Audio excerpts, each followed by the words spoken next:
కాంట్రాక్టర్ల బాధ్యత రాహిత్యం, నిర్లక్ష్యం పెను ప్రమాదాలకు కారణమవుతున్నాయి. జేబులు నింపుకోవడమే లక్ష్యంగా చేస్తున్న పనులు ప్రాణాలను ప్రమాదంలో నెడుతున్నాయి. కర్నూలు నగరంలో విద్యుత్ స్తంభం విరిగిపడి రెప్పపాటులో ప్రాణాలతో బయటపడిన బాలుడి ఘటన గగుర్పాటుకు గురిచేసింది. ఈ ఘటనలతో మేల్కొన్న జిల్లా యంత్రాంగం గుత్తేదారుపై వేటు వేసింది.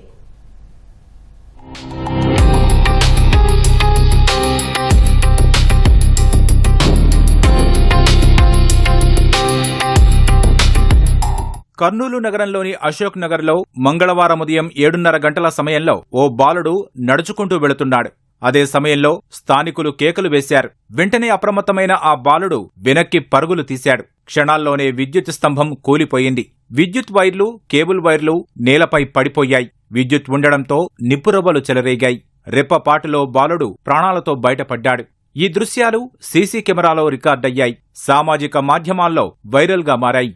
అశోక్ నగర్లో డ్రైనేజీ పనులు చేస్తున్న గుత్తేదారు బాధ్యతారాహిత్యం, అధికారుల నిర్లక్ష్యం వల్లే ఈ ఘటన జరిగిందని స్థానికులు విమర్శిస్తున్నారు. డ్రైనేజీని ఆనుకొని ఉన్న సిమెంటు రోడ్డును పగులగొట్టి పనులు చేస్తున్నారు. దీనివల్ల విద్యుత్ స్తంభాలు బలహీనపడ్డాయి. స్థానికులు వాటి గురించి చెప్పినా ఎవరూ పట్టించుకోలేదు. పర్యవేక్షించాల్సిన నగరపాలక సంస్థ అధికారులు వీటిని పట్టించుకోలేదు. ఫలితంగా విద్యుత్ స్తంభాలు కూలిపోయాయి. ఈ ఘటనపై స్థానికులు ఆగ్రహం వ్యక్తం చేస్తున్నారు. అదృష్టవశాత్తు ప్రమాదం తప్పిందని, లేదంటే దీనికి ఎవరు బాధ్యులని నిలదీస్తున్నారు. డ్రైనేజ్ తీయడం వలన అవి ఒరిగి కింద ఉన్నాయి. పిల్లవాడు అదృష్టవశాత్తు ఒక నిమిషంలో తప్పించుకోలేదంటే పిల్లవాడు ప్రాణం పోయేది.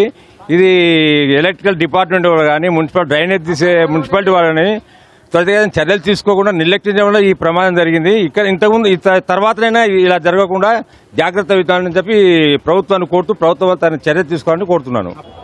కాంక్రీట్తో బందోబస్తు ఉన్న సిమెంటు కాలువల్ని అనవసరంగా తవ్వారు.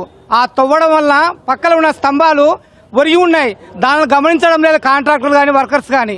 అటు స్కూల్కి వెళ్లే పిల్లవాడు జస్ట్ చూడకుండా మాత్రం ఆ పిల్లవాడు చనిపోయేవాడు.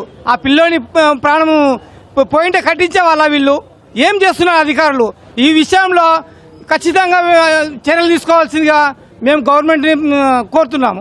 అక్కడ ఉన్న ఎస్సీ ఏఈగా అట్లా తూతు మంత్రంగా వచ్చి చూసిపోతున్నారు. వాళ్ళ దృష్టికి తీసుకుపోయి ఇమ్మీడియట్గా చేయండి అంటే అది తీసిడం పాత మట్టినే వేస్తున్నారు. కానీ మళ్ళీ కొత్త మట్టి, ఎర్ర మట్టి వేయడానికి కూడా అవకాశం లేని పరిస్థితి ఉంది. అధికారులు అంతా అక్కడ ఉన్న కాంట్రాక్టర్లకు కూడా వాళ్ళతో కలిసిపోయి మరి వసూలు చేస్తున్నారో ఏమో అర్థం కాదు. కానీ ఇది కమిషనర్ వెంటనే దీని మీద దృష్టి సారించి ఇక్కడ నగరంలో అక్కడక్కడ జరిగేటువంటి కాలువల పనులను పరిశీలించి ఎవరికి ఇబ్బంది లేని పరిస్థితి కల్పించారు. కాంట్రాక్టర్లే ఇంజనీర్లు అయిపోయినారు. వాళ్ళు ఇష్టానుసారంగా వ్యవహరిస్తున్నారు. ఇంజనీర్లు అక్కడ ఉండడం లేదు.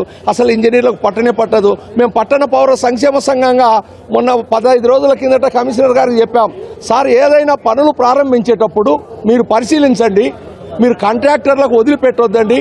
దీనివల్ల ప్రమాదాలు జరుగుతూ ఉన్నాయి, ప్రజాధనం వృధా అవుతుంది.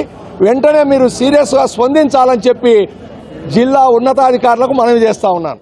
విద్యుత్ స్తంభం కూలి బాలుడు త్రుటిలో తప్పించుకున్న ఘటనతో గుత్తేదారుల నిర్లక్ష్యంపై జిల్లా యంత్రాంగం ముద్దునిద్ర వీడింది.